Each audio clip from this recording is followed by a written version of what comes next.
Bonjour à tous, une nouvelle petite vidéo pour une réparation d'iPhone 12 mini. La personne qui me l'a envoyé m'a expliqué qu'il ne démarre pas, évidemment. Moi, quand je le branche sur le hub USB, j'ai une consommation à 0,600 mAh constante. Après, c'est pas l'idéal, ça donne un premier petit avis, mais l'idéal, c'est de le brancher avec l'alimentation stabilisée. Et ce genre de petit appareil, là, moi, j'ai pris le mécanique Power Pro Max. Il existe aussi chez Kianli le eBoot Power, enfin, voilà. Il y en a plusieurs marques. J'ai démonté l'écran, les boucliers, pour gagner un petit peu de temps dans la vidéo. On va faire le diagnostic ensemble et voir ce qu'il a, ce qui se passe, tout simplement. Alors, dans un premier temps, ce qu'on va faire, c'est débrancher la batterie et vérifier les valeurs diodes sur le connecteur batterie. Je vous passe sous le microscope.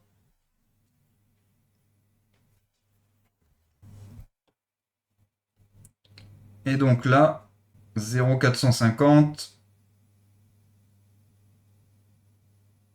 Là, on est bon. 0,400, 0,500. On est bon.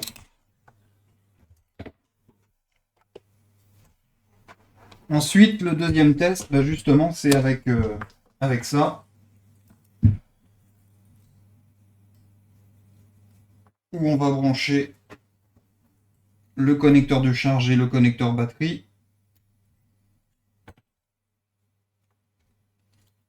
Alors, ce petit appareil, quand on le branche, il y a deux boutons dessus. Quand on le branche, si on appuie sur le premier bouton, on alimente, comme si la batterie était chargée et qu'elle alimente la carte mère. Donc ça peut à ce moment-là avoir une incidence sur l'affichage sur la consommation. Et ensuite, une fois alimenté, le deuxième bouton permet de simuler le branchement du câble Lighting, donc un démarrage de la carte mère.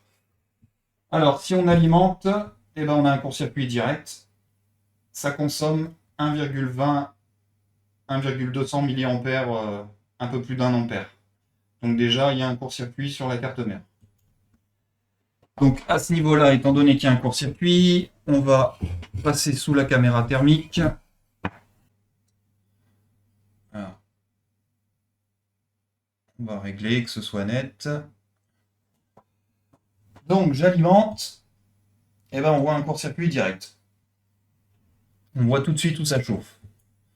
Donc on va se rapprocher, c'est à côté de la NAND, certainement un des condos de la NAND, comme c'est souvent le cas.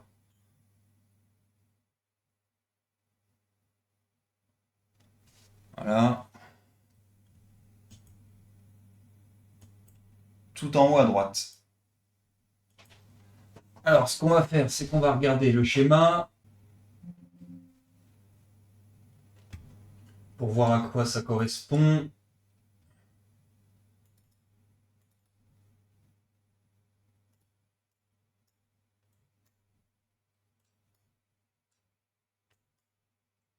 Donc c'est très certainement un de ceux-là. PP2 volt 625 NAND.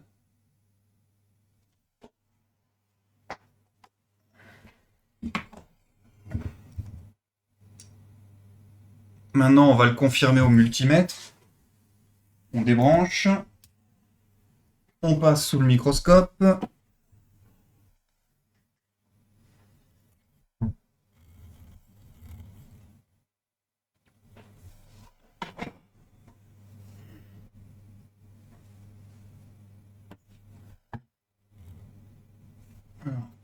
Est-ce que c'est bien net? Ouais. Donc, on était dans cette zone-là. On va gratter le gros condo, là.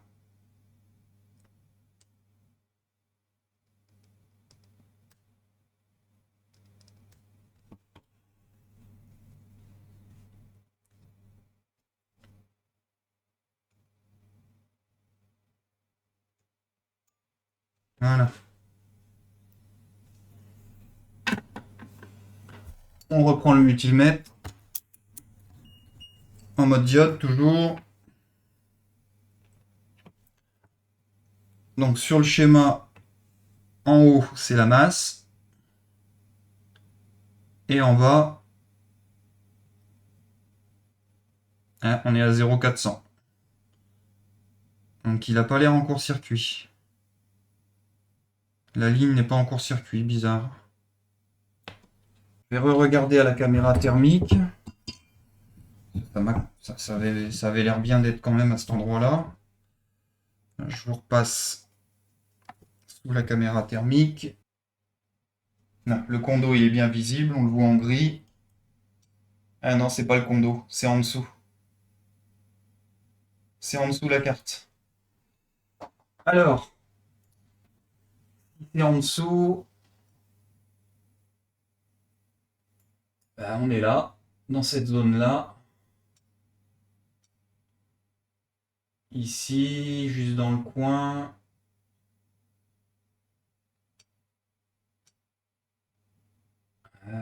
La puce audio ou un des condos autour. Va falloir qu'on ouvre la carte. Là, on n'a pas trop le choix. Bon bah c'est parti, on ouvre la carte. On va déjà la démonter. Voilà, la carte est démontée, on passe sur le préchauffeur. La carte basse, on met de côté. Peut-être que c'est elle qui crée le court-circuit, on verra. On va déjà retirer la pâte thermique pour que la carte soit propre.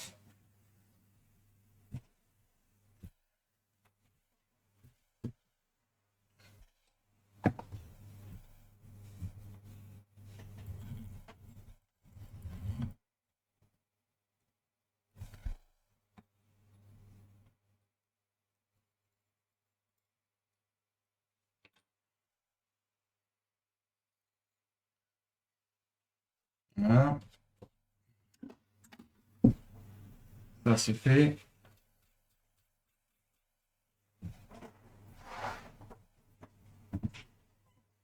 Et maintenant on va inspecter visuellement. Alors c'est pareil, là c'est où déjà? Les petits supports sont pas mal, mais alors à chaque fois c'est une galère pour trouver où ça va.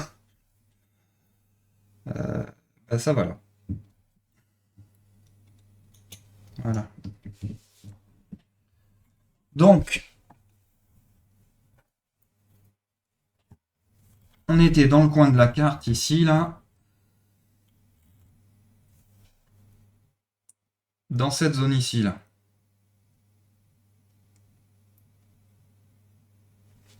Alors, ça m'a l'air propre.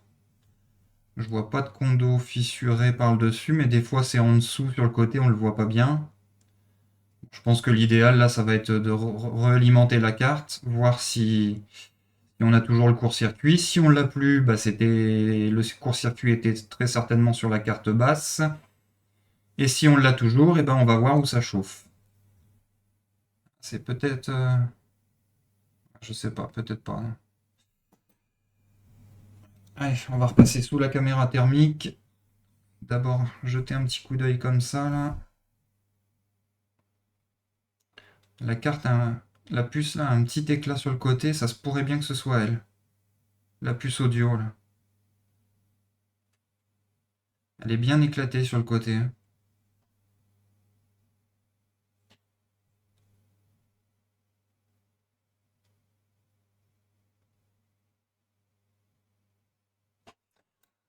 Ouais.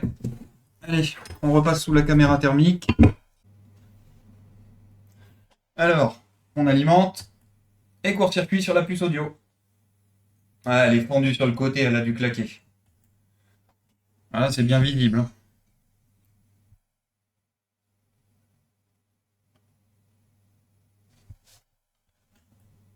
Ouais, bah juste là où elle est éclatée. Bon, bah il n'y a plus qu'à la changer. Alors, déjà, on va la retirer.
Voilà. Ça c'est prêt, c'est propre. Un petit coup d'alcool iso pour enlever le flux de soudure.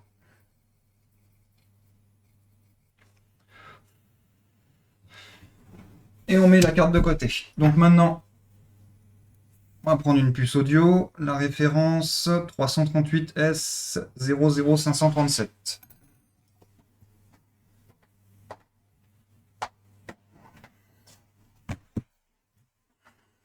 Je dois déjà en avoir de prête. 437, 537. Voilà.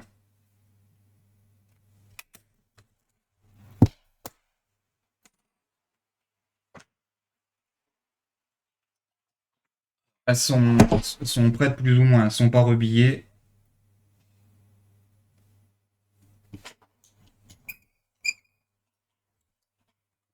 Je vous passe sous le microscope pour que vous voyez ce que je fais.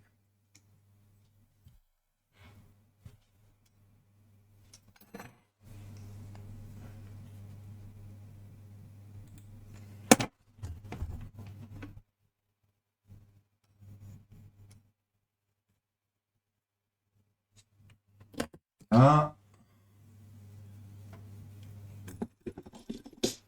Un petit coup de nettoyage.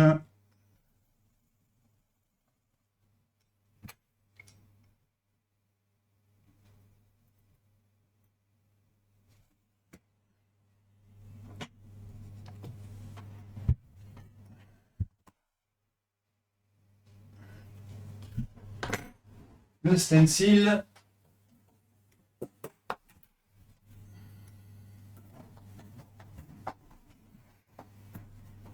La pâte à souder.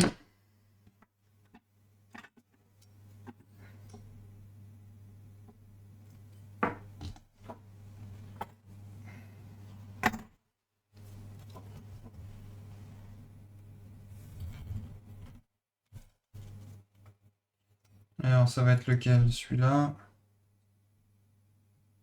Non. Non plus. Non plus.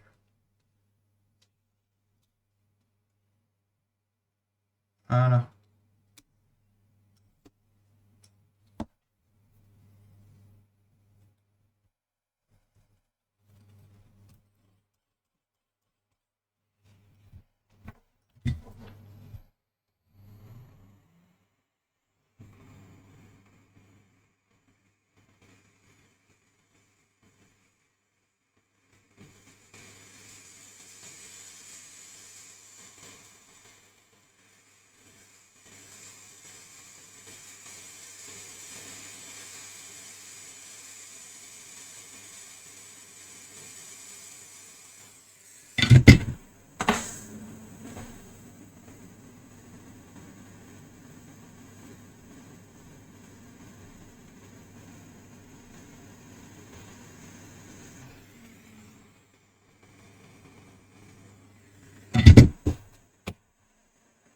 Ça c'est fait.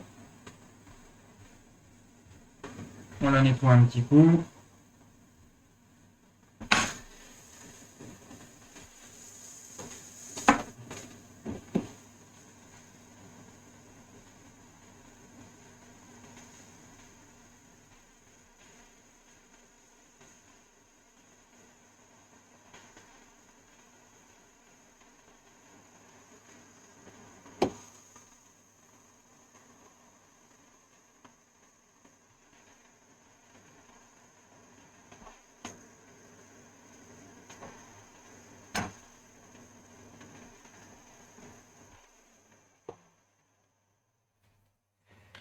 Voilà, elle est prête.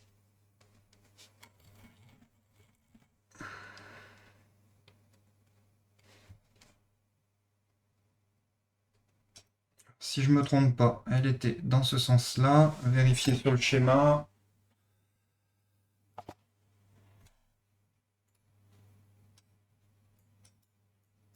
Ouais, le marquage est en haut à droite.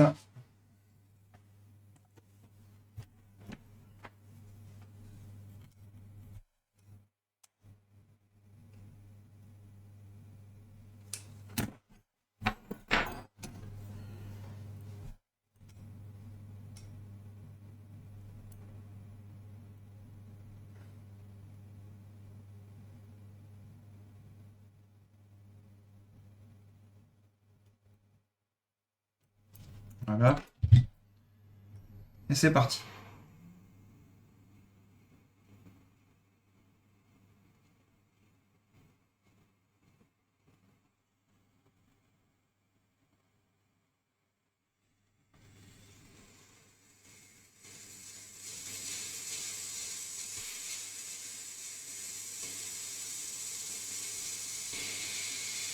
Voilà, elle vient de se souder, elle a bougé. Ça c'est bon. On va la refroidir.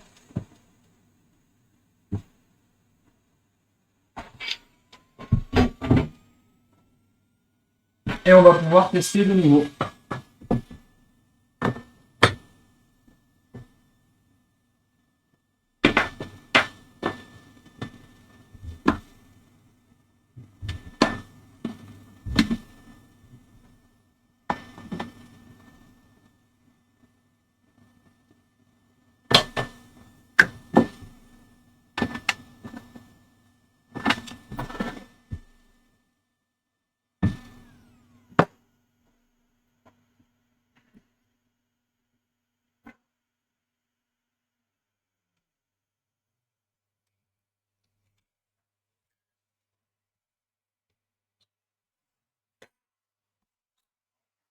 On la rebranche.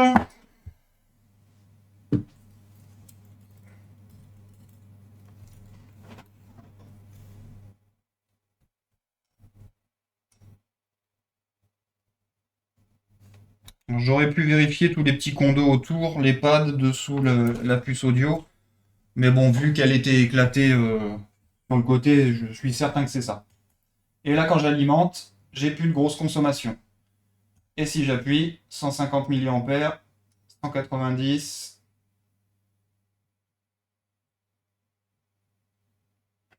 200, 400, 120. Ah, j'ai pas appuyé assez longtemps. 400, 300, 200. J'ai une séquence de démarrage. On peut faire le test avec l'écran.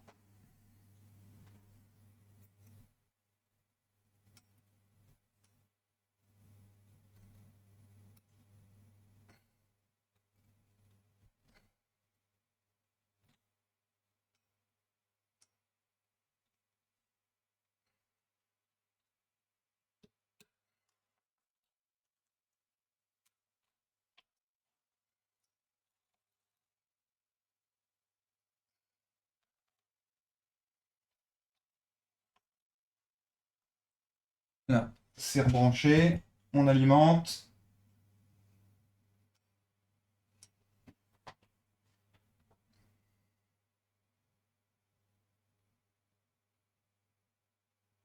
Et j'ai la pomme. Donc normalement c'est bon.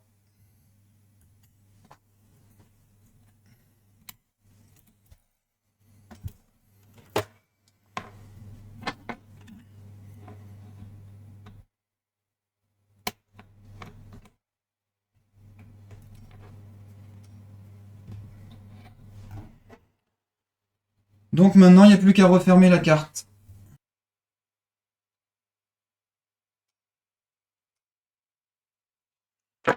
Là, on repositionne la carte dessus.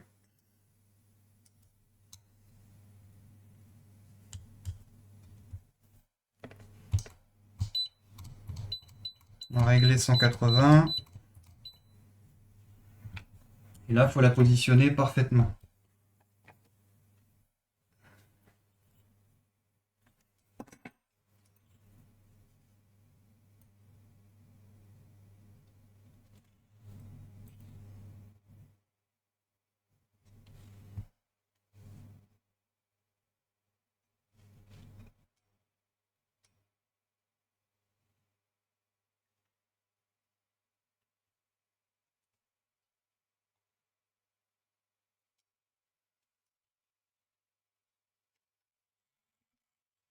On est pas mal.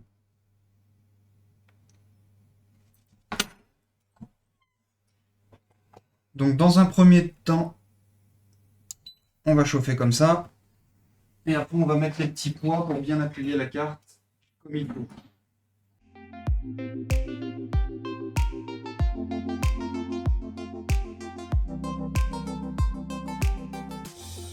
Là. On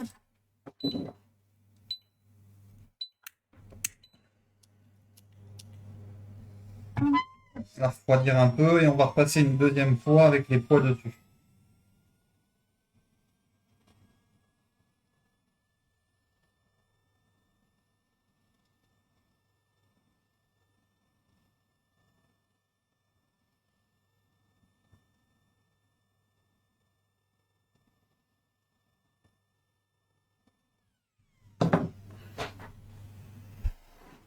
Alors, on va en mettre un au milieu.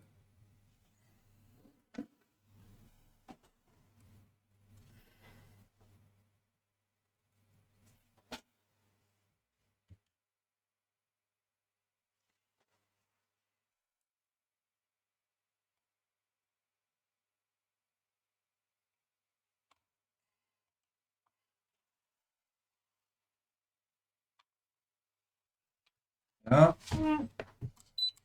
Et on recommence, 180.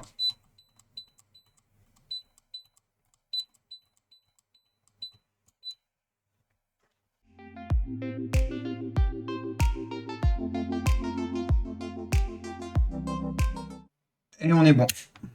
On éteint et il n'y a plus qu'à laisser refroidir. Et une fois refroidi, ben on rebranche la petite alimentation et on teste.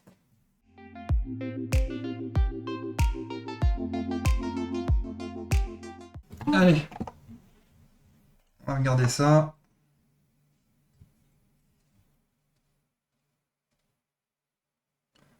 C'est bien aligné. Ce côté-là, c'est bien fermé.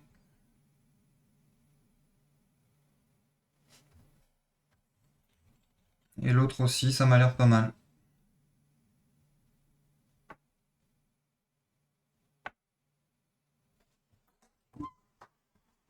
Bon, bah, il n'y a plus qu'à tester.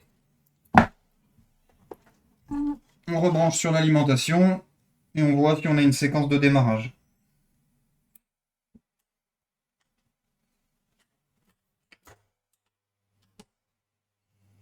On alimente, pas de court-circuit.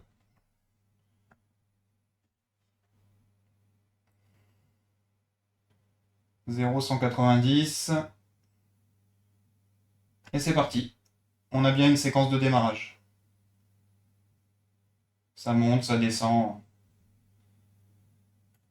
Bon bah voilà. Logiquement, c'est tout bon. Il n'y a plus qu'à nettoyer la carte, remettre tous les petits autocollants. Et encore un iPhone 12 mini de sauver.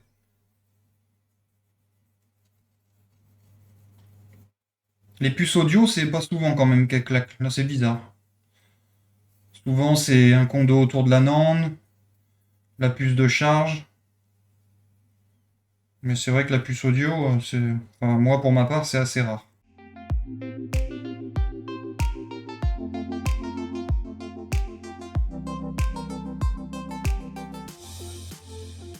Voilà, tout est remis.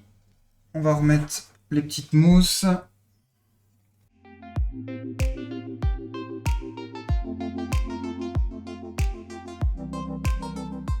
On remonte tout ça dans le téléphone et on teste.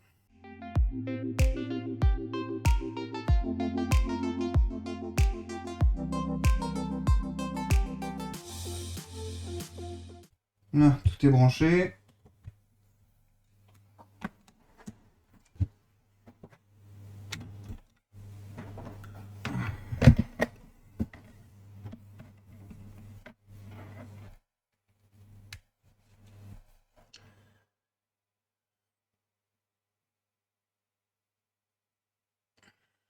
Bon, bah, j'ai le logo batterie déchargée, évidemment. Donc voilà, c'est tout bon. Il n'y a plus qu'à tester toutes les fonctionnalités, réseau, Wi-Fi, etc. Et normalement, ça devrait être bon. On va attendre qu'il charge et je ferai les tests. Merci à tous d'avoir regardé. Bonne journée à vous.